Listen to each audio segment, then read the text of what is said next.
일본의 경제 보복에서 시작된 한일 갈등이 양국 관계자가 도쿄에서 만난 후 오히려 더 거세지고 있습니다.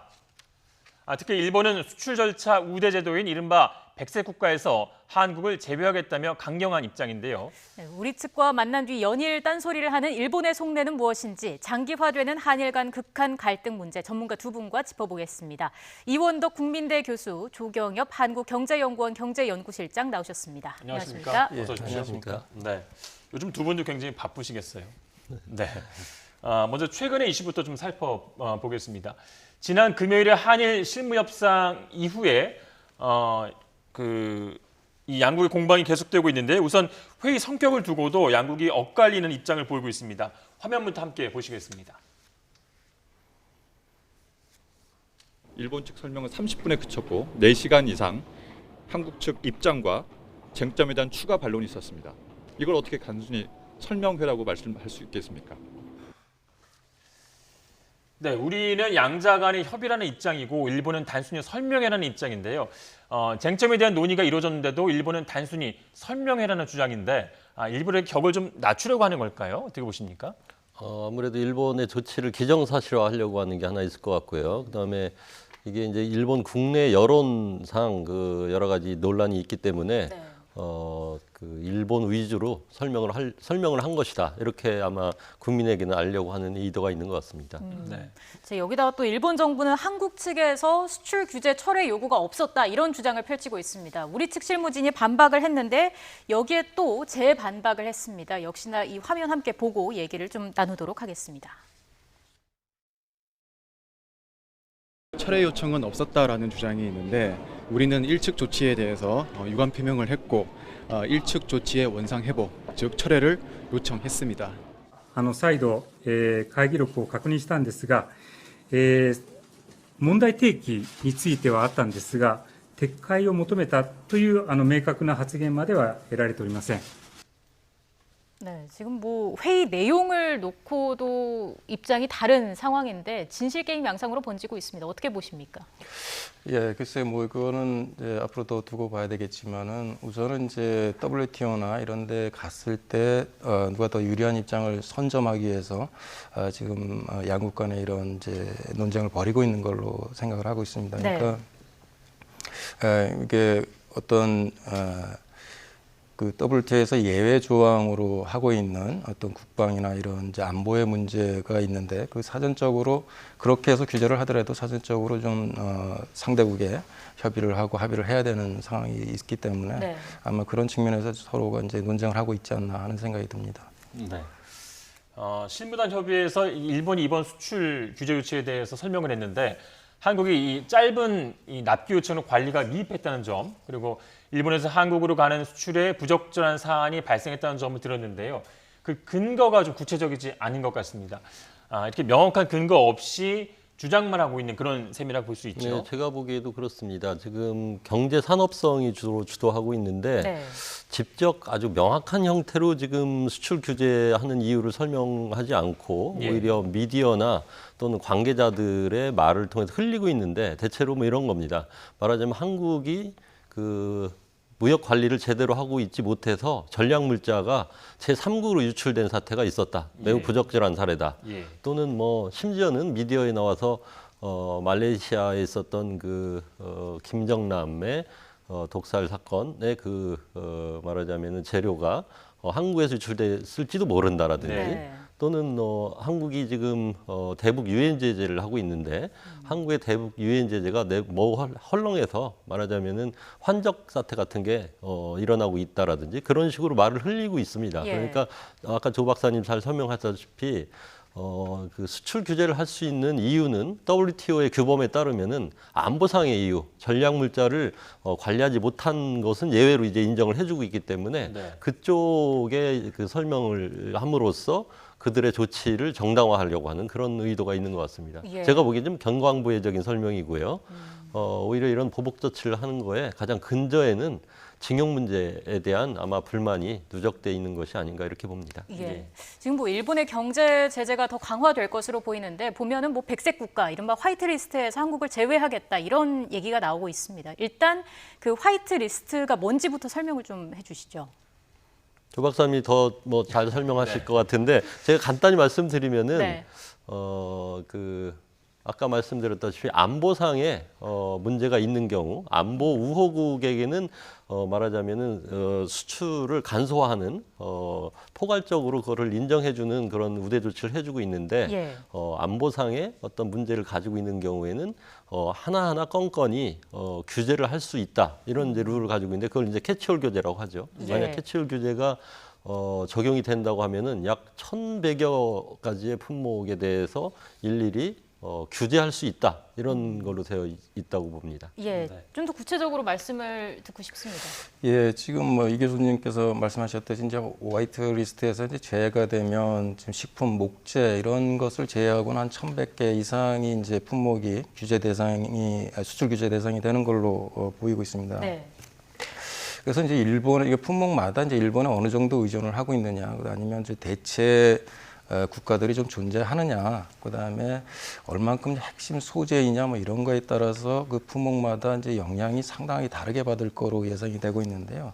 근데 문제는 대부분이 이제 그 우리나라 첨단 기술 산업, 예를 들면 반도체, 통신, 센서, 그다음에 차량용 반도체 이런 것들이 대상이 되고 있기 때문에 이건 또 일본의 의존도가 상당히 높고 그러다 보니까 우리나라 전기, 전자나 자동차 같은 게 중추 산업들이 주로 이제 타격을 보게 됩니다. 네. 자동차만 하더라도 지금 연관학교가 상당히 큰 산업 아니니까 네. 심지어 170만 명 정도 고용자들이 여기에 관련돼 있고요. 그러다 보니까 이 자동차 생산 차질이 발생을 한다면 상당한 경제적 효과가 있을 거로 예상이 되고 네. 더욱이 이제 미래 자동차 이런 자율주행차 이런 것들 개발이 일본 기술이 없으면 좀 불가능한 상황도 많습니다. 그래서 특히 이제 4차 산업과 같이 핵심 기술들이 융복합되는 이런 제품들이 이제 주로 타격을 받기 때문에 미래 먹거리에도 좀 상당히 지장을 받는 상황입니다. 예.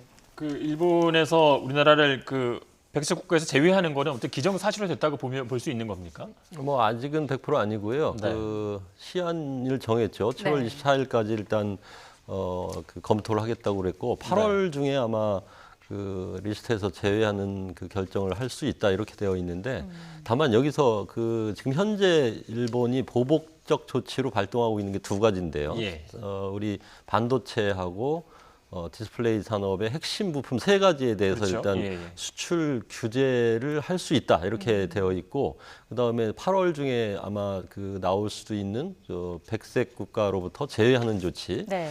요거의 성격은 지금 엄밀히 말하면 금수 조치는 아닙니다. 네. 그러니까 수출을 금지한다는 게 아니고 한국의 수출 규제를 강화한다는 품목에 대해서 정부가 들여다보겠다는 겁니다. 그래서 심사를 하는데 뭐 한 예컨대 3개월 동안 심사를 할 수 있다라는 것이죠. 그래서 심사 결과 그 수출을 지연시키거나 뭐 극단적으로는 금수 조치도 할 수 있다는 것이고 일종의 그러니까 시그널 어떤 신호를 보낸 것이고 당장 지금부터 금수가 되어서 지금 수입이 중단됐다 이건 아닙니다. 네. 그러니까 언제든지 일본 정부가 한국으로 수출되는 품목에 대해서 재량권을 가지고 늦추거나 때로는 한국이 제대로 대응을 하지 않을 때에는 좀 목줄을 질 수도 있다라고 하는 신호를 보낸 단계고요. 아직 금수 조치에 들어간 건 아닙니다. 근데 우리나라나 우리 정부는 실질적으로 금수 조치를 지금 받아들이고 있는 그런 분위기잖아요. 금수 조치로 갈 수 있는 네네. 모든 그 절차와 준비가 끝난 것으로 이제 보는 거죠. 예. 앞서 말씀해 주신 것처럼 지금 캐치홀 제도라는 것도 거론이 되는데 이건 또 어떤 제도를 말하는 건지 좀 설명을 부탁드리겠습니다. 이 부분은 뭐 저는 좀 경제 전문가라서 이 교수님이 좀 설명하는 게 더 합당할 것 같은데. 네.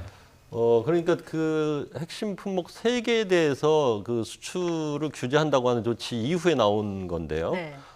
만약 이 백색 국가에서 한국이 제외된다고 하면은 그것은 이제 안보상의 이유 때문에 그 제외시킨다고 하는 명분을 삼잖아요. 그러면은 정부가 모든 수출품에 대해서 하나하나 들여다봐서 규제할 수 있다고 하는 그 대상을 삼는다는 것이죠. 그걸 네. 캐치홀 규제라고 하는 거죠. 그렇게 만약에 한국이 캐치홀 규제의 대상이 되게 되면은 예. 다시 말해서 백색 국가로부터 제외된다고 하면은 네. 아까 말씀 나왔던 것처럼 1,100여 가지의 품목에 대해서도 그 일부 몇 개를 제외한 사실상 모든 물자라고 볼 수 있습니다. 전략 물자와 연관이 되어 있는 물품이라고 이렇게 규정되어 있기 때문에 대단히 많은 품목이 들어와 있고 이 품목을 수입할 시에는 말하자면 일본 측에서 수출할 때에는 정부가 그것을 규제를 할 수 있다고 하는 재량을 가지고 규제를 할 수 있다고 하는 선언의 다름 네. 아니라고 봅니다. 네, 이런 것 때문에 이제 무역 분쟁에 대한 우려를 뭐 할 수밖에 없는 그런 상황인데요. 일본 정부가 우리나라에 대한 이 수출 규제 조치가 유엔 대북 제재 위반 때문이라는 의혹을 제기를 했습니다. 이에 대해서 청와대가 강하게 유감을 표명했는데요. 한일 양국이 이 부분에 관련해서 국제국의 조사를 받자는 겁니다. 함께 화면을 좀 보고 넘어가도록 하겠습니다. 우리 정부의 잘못이 없다는 결론이 나오면 일본 정부는 우리 정부에 대한 사과는 물론 보복적 성격의 수출 규제 조치도 즉각 철회해야 할 것입니다. 일단 그 문 대통령이 NS 차원에서 강한 유감을 이제 표명하고 있는 거고요. 또 일본 정부 여론전에 좀 맞불 성격으로 하고 있다 이렇게 볼 수 있는데요. 어떻게 평가하십니까? 이 정부의 대응에 대해서. 아주 적절한 조치라고 봅니다. 예. 사실 지금 일본의 이 지금 대응은 어떻게 보면 이중 플레이죠. 네. 사실은 위안부 합의에 대해서 일방적으로 이제 한국이 잘 지키지 못하고 있다. 또는 강제징용 재판 결과가 나왔는데 8개월이 되도록 한국이 적절한 거에 대한 어떤 해답안을 내지 못하는 거에 대한 불만이 굉장히 누적돼 있는 상황에서 예. 사실은 거기서 나온 모든 그 보복이라고 보이는데 네. 그걸 말로 할 수가 없는 게 또 일본의 사정입니다. 왜냐하면 네. WTO 규범의 위반이거든요. 그런 역사적 문제 또는 정치 사안을 가지고 어떤 경제 규제 조치를 하는 것은 위반이기 때문에 말하자면은 그 법은 지켜야 된다고 하는 규범은 지켜야 된다고 하는 아주 그 어려운 상황에서 일종의 준법 투쟁적인 성격의 보복을 한 겁니다. 그러니까 예. 안보라고 하는 이유를 들어서 경제를 수출을 규제하는 그런 조치를 취한 거거든요. 그러니까 누가 봐도 좀 그 궁색한 변명에 가까운 거죠. 네. 그렇기 때문에 우리가 정면적으로 만약 한국에서 안보상의 문제를 일으켰다고 하면은 공동조사 해보자. 우리는 그런 문제 없다라고 그렇죠. 하는 명백한 그 상황이기 때문에 그래서 적절한 조치를 했다고 봅니다. 예. 근데 어떨까요? 일본이 우리 제안을 받아들일 가능성이 있을까요?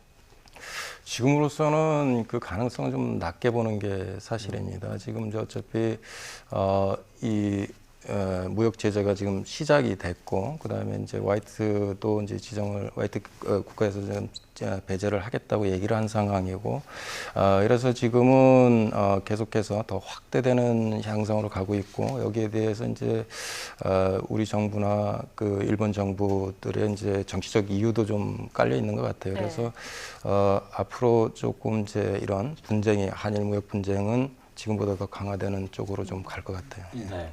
그럼 이런 그 일본의 실질적인 수출 규제 조치가 언제까지 이어질 것인가를 걱정하지 않을 수가 없는데 처음에는 이제 21일이 일본의 어떤 참의원 선거기 때문에 지금 정치적인 이슈를 말씀해 주셨지만 그때까지가 아닐까라는 의견이 많았는데 점점 이게 뭐 수출 규제가 강화되면서 그 이후에도 이어질 것이다라는 우려도 좀 커지고 있는 그런 상황 아니겠습니까?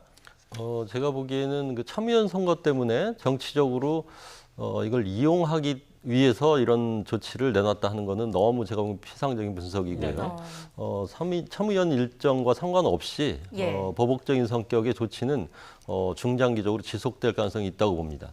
다만 그 가장 그 이런 보복적 조치의 그 시발점은 사실은 징용 재판의 결과거든요. 징용 재판 결과에 대해서 한국 정부가 말하자면은 그 해법을 내놓지 않고 있다에 대한 불만이 워낙 크기 때문에 그 부분에 대해서 우리가 외교 협상을 통해서든 아니면은 뭐 국제 사업 절차를 통해서든 그 문제를 해결하겠다고 하는 어떤 의지와 어떤 시한 같은 거를 두고 협상에 나선다고 하면은 네. 일본의 태도도 좀 다소 누그러지지 않을까 이렇게 전망은 합니다. 다만 네. 그쪽도 이제 명분이 있고 그걸 처리하기 위해서는 또 여러 가지 설명이 필요하지 않습니까? 그렇기 때문에 좀 시간이 걸리긴 하겠지만 만약 그 징용 문제에 대한 나름 합리적인 해법이 제시된다고 하면은 일본은 그 재량권 행사를 강행하기는 어렵지 않겠나. 그런 조치를 철회하기는 어려워도 네. 적어도 수출 규제를 직접적으로 하는 그런 사태까지는 가지 않겠나 이렇게 조심스럽게 전망이 됩니다. 네, 교수님이 이 문제에 관해서 우리가 이제 일본의 강제징용과 이런 배상 판결에 관해서 국제사법재판소로 끌고 가야 한다 그런 입장을 좀 보이신 것 같은데요. 승소 가능성이 좀 있다고 보시는 건가요? 저는 만약에 그 국제사법재판소의 이 문제가 공동 제소된다면은 적어도 완패하진 않을 거로 봅니다. 부분 네. 승소, 부분 패소일 수도 있고요.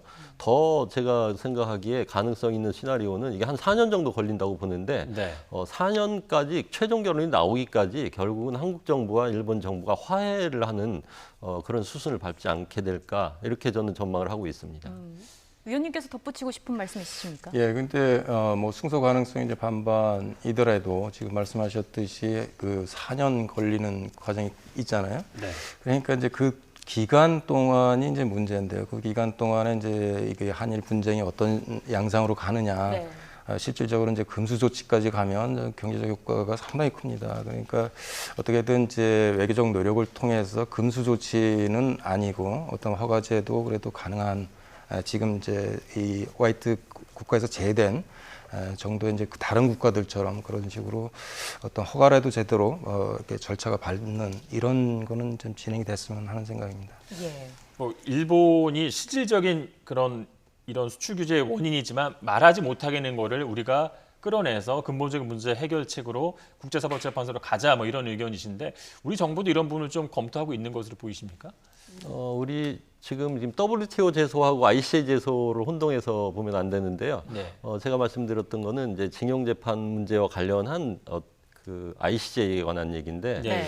우리 정부는 우선은 6월 19일 날 우리 외교부 차원에서 일본 기업과 한국 기업이 중심이 돼서 이 문제를 대처하자는 안을 내놓은 바가 있습니다. 네. 그래서 당분간은 이런 안의 연장선에서 아마 일본을 설득할 것 같고요. 그런 기금을 만드는 안으로 잘 설득이 되지 않을 시에는 국제사법재판소의 제소도 가능하다 하는 식으로 저는 말씀을 드리고 있는 거고 네. 우리 정부가 그런 선택을 할지에 대해서는 저도 제가 민간 연구자로서 예. 있기 때문에 판단하기 어렵다고 생각합니다. 예. 네. 자, 이런 가운데 김현종 청와대 국가안보실 2차장이 미국 방문을 마치고 귀국길에 올랐습니다. 일단 그 미국의 한일 갈등이 한미일 공조에 도움이 되지 않는다는 점에 대해서 좀 공감한다고는 하지만 적극 나서지는 않고 있는 상황입니다. 예, 그것도 한번 따져봐야 돼요. 그러니까 뭐냐면 이제 우리 한미일의 이제 어떤 공조나 이런 동맹 관계 차원에서 보면 미국 입장에서 이제 나설 이제 중재를 할 유인이 상당히 존재를 하는 것 같은데요. 네. 제 입장에서 이제 경제적인 측면만 이렇게 따져보면 미국이 이렇게 나설 유인은 그렇게 크지 않은 것 같아요. 그러니까 예를 들어서 우리나라 이제 일본이 규제를 해서 우리나라 반도체 산업이 이제 생산 차질이 빚는 경우에 물론 이제 이렇게 해서 반도체 가격이 급등하게 되면 우리나라 반도체를 사용하는 애플이나 HP나 이런 데는 분명히 타격이 상당히 심할 겁니다. 그렇지만은 우리나라 반도체 이 글로벌 체인이 붕괴되고 그 자리를 메꿔갈 경쟁사들이 있습니다. 인텔이나 마이크론. 이런 회사들은 오히려 이제 이익을 볼 가능성이 크거든요. 그래서 미국 입장에서 보면 손해하고 이익이 이제 상존하고 있습니다. 그래서 그걸 분석을 해보면 이렇게 우리가 한일 갈등이 심해지면 미국의 이제 미미하나마 GDP는 좀 상승하는 걸로 지금 나타나고 있습니다. 그러니까 경제적인 측면만 고려를 한다면 미국이 나설 위는 크지 않다 이렇게 생각하고 있습니다. 교수님은 어떻게 보십니까? 미국의 이 문제에 좀 적극적으로 나설 가능성 어느 정도? 우리가 지금 일본의 보복 조치를 철회시키기 위해서 그 대미 외교는 굉장히 중요한 축이 될 수 있죠. 그러나 네. 미국 입장에서 그 한국과 일본이 이런 특히 이제 과거사와 관련된 갈등을 벌이고 있는 거에 대해서 어느 한편에 손을 들어주거나 할 그런 입장은 아니라고 봅니다. 네. 과거에도 그랬고 지금도 그럴 거라고 보는데 한일 간의 이 갈등의 경우에는 양자의 그 원만한 협의를 통해서 해결하도록 아마 그런 입장을 취할 것이고 한국의 편에 서서 일본의 보복 조치에 대해서 그것이 잘못됐다고 하는 식의 그런 개입을 할 가능성은 거의 없어 보입니다. 이게 뭐 한일 동맹이나 미일 동맹 이런 거를 고려했을 때 어느 한쪽의 편을 들기가 조금 힘들 것이다. 그게 현실이다라는 말씀이신 예, 거죠. 미국 입장에서는 한미일이 공조해야 된다. 특히 외교안보적으로 공조해야 된다고 하는 것은 큰 이익이지만 네. 그렇다고 해서 이런 사안을 가지고 한일이 다툴 때 어느 한편의 입장에 서는 그런 그 포지션은 그동안 취하지 않아 왔고 아마 이번도 그렇게 보여집니다.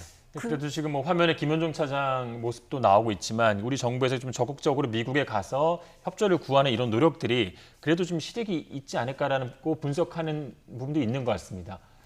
예, 그게 상당히 중요한데요. 그러니까 어떤 이제 정치적인 문제는 제가 이제 판단하기 어렵지만 경제적인 측면에서도 사실 한일 간뿐만 아니라 또 한미 간의 이제 경제 구조가 상당히 역학적으로 딱 얽혀 있기 때문에 네.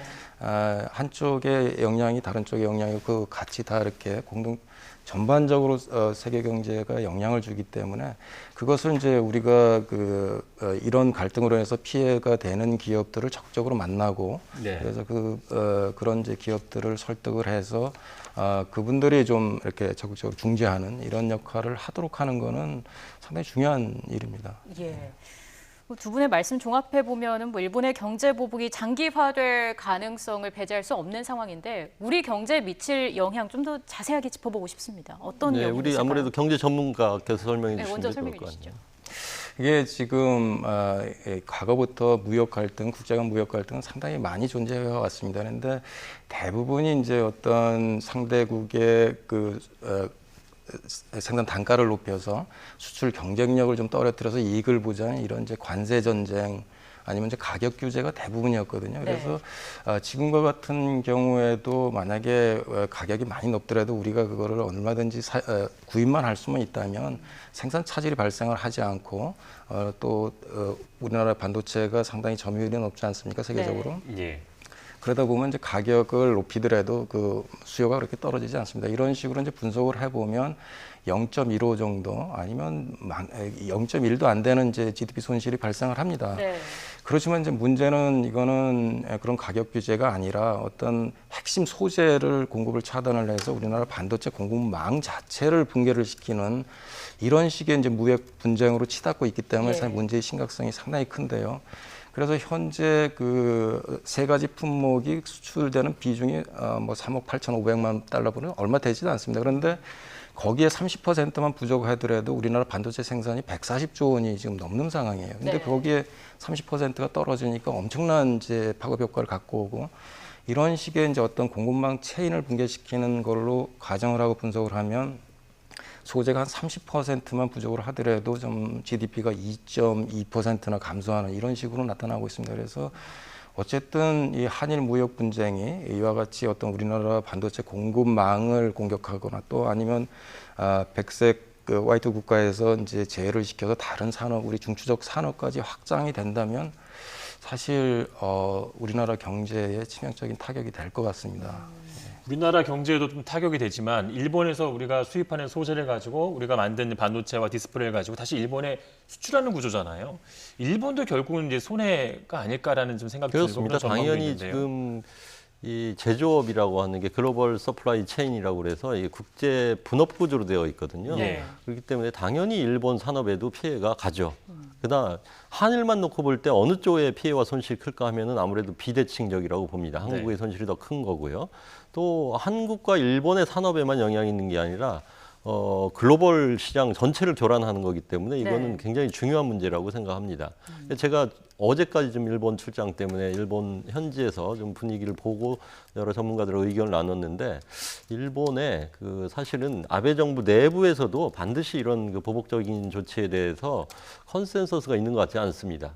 아베 측근 중심으로 해서 경제산업성 마피아가 핵심이 돼서 이런 조치를 내린 것이고 따라서 보복적 조치가 있던 그날조차도 우리 일본의 경우에는 외무성 대신도 잘 몰랐다고 그러고 실무가들도 그 결과를 듣고서 알았다고 하는 정도거든요. 그리고 일본의 아사히 신문, 일본 경제신문 또는 동경신문 이런 마이니치 신문까지 해서 메이저 신문들도 일제히 일본의 보복적 조치에 대해서는 비판적인 논조를 펼치고 있습니다.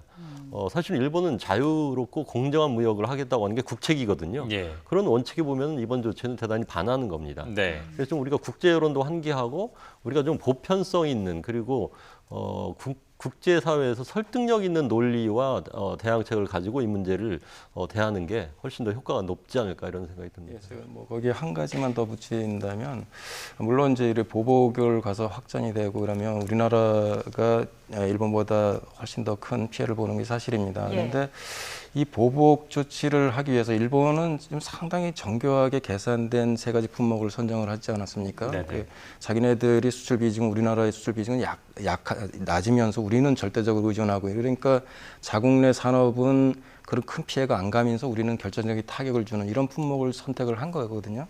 근데 이제 우리도 이제 그런 입장에서 일본에 보복을 하기 위해서 어떤 상품을 택해야 일본에 타격을 주고 우리 기업들은 좀 그래도 피해가 적은 그 품목이 없다는 게 지금 문제입니다. 네.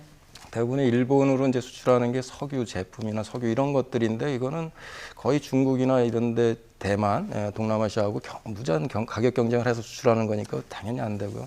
철강 같은 경우에도 철강 부품도 한 5, 6위 정도를 차지하고 있는데 그것도 이제 일본 품질이 상당히 좋습니다. 그러니까 일본이 보복 수단을 선택할 제품이지 우리가 선택할 수 있는 게 아니고. 근데 다음이 지금 말씀하셨듯이 반도체나 이제 메모리 반도체 관련 부품들인데 이거는 이제 타격을 받고 그러니까 일본의 수출 규제를 해서 생산에 차질이 생긴 상태에서 또 우리나라 정부가 수출까지 규제를 한다면 거의 우리나라 반도체 기업들인 산업은 지금 생존하기 어려운 상황입니다. 그래서 그 부품을 그게 이제 일본에 좀 어느 정도 타격을 줄 수 있는 품목이긴 한데, 근데 그 전에 우리 산업들이 무너질 수 있는 가능성이 크기 때문에 그것도 마땅치 않습니다. 그래서 보복을 하는 것보다는 어떻게든 좀 해결할 수 있는 방향을 좀 모색을 해야 됩니다. 예. 앞서 뭐 일본 내부에서도 입장이 좀 엇갈리는 부분이 있다는 말씀을 해주셨는데 그런 부분이 앞으로 이 향후 한일 관계, 한일 간의 조율 과정에서 미칠 수 있는 영향은 없습니까? 저는 그 보복적 조치의 원점이 어디에 있느냐, 시발점이 어디에서 나왔냐를 보면 좋다고 보는데 한마디로 말하면은 그 징용 재판 결과에 대한 처리가 일본 입장에서 볼 때 충분치 않다는 거거든요. 네. 그리고 이 국내에 들어와 있는 일본 기업의 지금 자산 압류 조치가 시행되고 있지 않습니까? 만약에 이것이 현금화돼 가지고 배상으로 지불되게 되면은 일본의 그 태도는 더욱 강경해질 거라고 봅니다. 네. 아직 그런 단계에 이르지 않았기 때문에 그 문제를 합리적으로 해결할 수 있는 어떤 패키지를 제시하고 또 외교적인 협상을 가속화해서 우리가 대응하는 게 맞다고 봅니다. 그 지금 경제 보복이 왔다고 해서 경제 보복으로 맞대 강대 강으로 나갈 경우에는 결국 파국으로 가는 길이 되지 않을까 이렇게 봅니다. 예. 뭐 이번 기회에 우리의 그 소재 산업을 좀 육성해야 한다는 목소리도 있고요. 또 정부도 그런 부분에서 추경을 또 예산을 투입하겠다는 그런 의지도 있는 것 같은데요. 최근에 이제 그 3가지 품목에 대해서 에칭가스 같은 경우는 러시아가 공급할 뜻이 있다라고 이제 공개적으로 밝힌 바가 있고요. 우리가 일본에 많이 의존하고 있지만 이런 다른 방법들이 좀 없지 않을까 이런 좀 고민도 해보게 되는데요.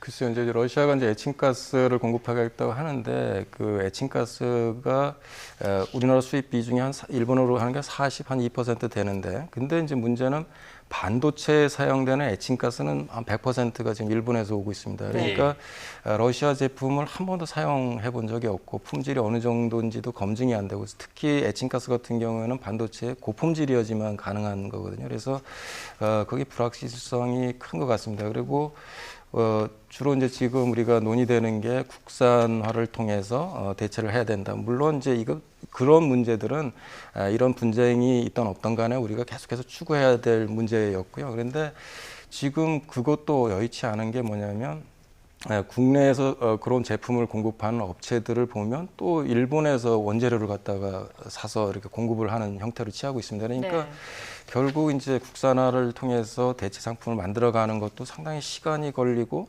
또 불확실성도 같이 내포를 하고 있기 때문에 상당히 좀 어려움이 있는 게 사실입니다. 예, 좀 복잡합니다. 앞으로 상황이 어떻게 전개가 될지 계속해서 좀 지켜볼 필요가 있어 보입니다. 지금까지 이원덕 국민대 교수, 조경엽 한국경제연구원 경제연구실장과 이야기 나눠봤습니다. 네, 말씀 잘 수고하셨습니다. 들었습니다. 감사합니다.